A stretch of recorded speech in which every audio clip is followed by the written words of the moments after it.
7 sakramen dalam Gereja Katolik. Sakramen itu adalah sebagai tanda dan sarana penyelamatan Allah. Sakramen yaitu sifatnya sakramental. Dalam konteks tertentu, dianggap sebagai suatu ritus agama Kristen yang mana merupakan perantara atau penyalur rahmat dari Allah. Kata sakramen berasal dari bahasa Latin sacramentum, yang secara harafiah berarti menjadikan suci. Salah satu contoh penggunaan sakramentum adalah sebagai sebutan untuk sumpah bakti yang dikirarkan pada para prajurit Romawi. Istilah ini kemudian digunakan oleh gereja dalam pengertian harafiahnya dan bukan pengertian sumpah tadi. Selaras dengan dalamnya makna yang dikandungnya, gereja-gereja timur biasa menyebut sakramen dengan sebutan misteri atau misteri suci. Gereja Katolik, Ortodok Timur, Ortodok Oriental, Asiria Timur, Anglikan, Methodist, dan Lutheran yakin bahwa sakramen-sakramen bukan sekedar simbol-simbol belaka, melainkan tanda-tanda atau simbol-simbol yang mengeluarkan apa yang dilambangkannya. Jadi, sakramen-sakramen di dalamnya dan daripadanya yang dilayankan yang benar digunakan Allah sebagai sarana untuk mengkomunikasikan rahmat bagi umat beriman yang menerimanya. Ada 7 sakramen dalam Gereja Katolik, yaitu ada pembaptisan atau permandian, ada ekaristi atau komuni suci, ada penguatan atau sakramen krisma, ada pernikahan atau perkawinan, ada imamat atau pentabisan, ada rekonsiliasi atau pengakuan dosa atau tobat, dan ada juga pengurapan orang sakit atau sakramen minyak suci. Yang pertama, sakramen pembaptisan. Sakramen baptis merupakan sakramen yang pertama kali umat Katolik terima sebelum mereka menerima sakramen-sakramen lainnya. Pada saat penerimaan sakramen baptis, kita dipercikan air, kemudian diolesi minyak serta kain putih dan lilin menyala. Hal ini merupakan lambang bahwa kita telah dibersihkan dari dosa asal dan siap menjadi terang bagi sesama. Dengan menerima sakramen baptis, kita telah diangkat menjadi anak Allah dan digabungkan dengan gereja yang menjadikan kita anggota tubuh Kristus serta siap diutus untuk berbuat baik kepada semua orang. Pembaptisan hanya dapat diterima satu kali untuk selamanya, namun meninggalkan material rohani yang tidak dapat dihapuskan.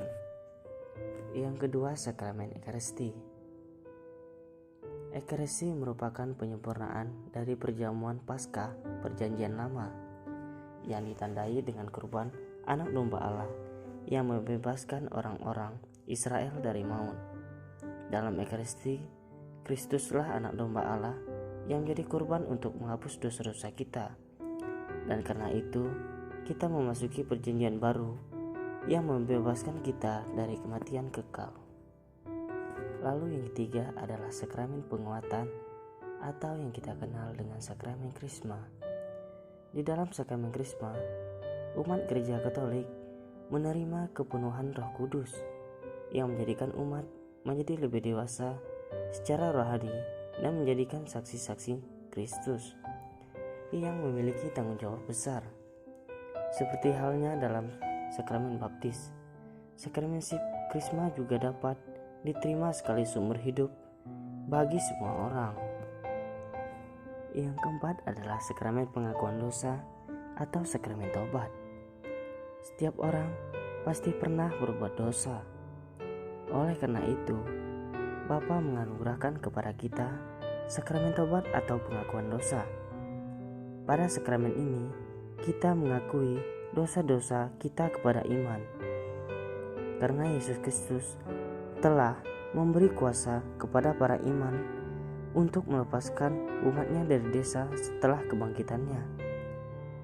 Melalui sakramen taubat, kita menerima pengampunan dosa dari Allah Bapa beserta rahmat-Nya yang dapat membantu kita untuk menolak godaan dosa di waktu yang akan datang, sehingga menjadikan hidup kita lebih damai.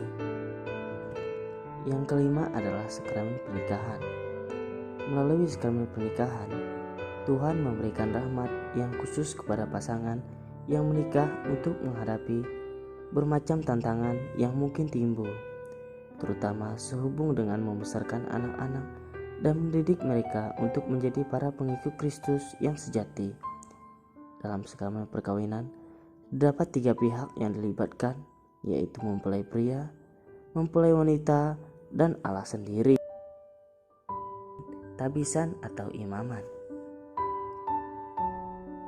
Untuk menjawab panggilan Tuhan, maka para imam harus mengikuti pendidikan di sekolah seminari menengah, tinggi, serta menjalani masa orientasi di pastoral di tengah umat.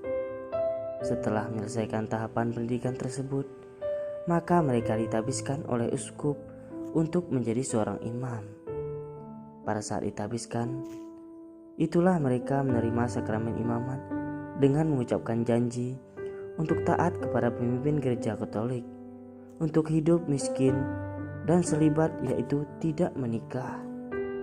Yang ketujuh adalah sakramen pengharapan orang sakit.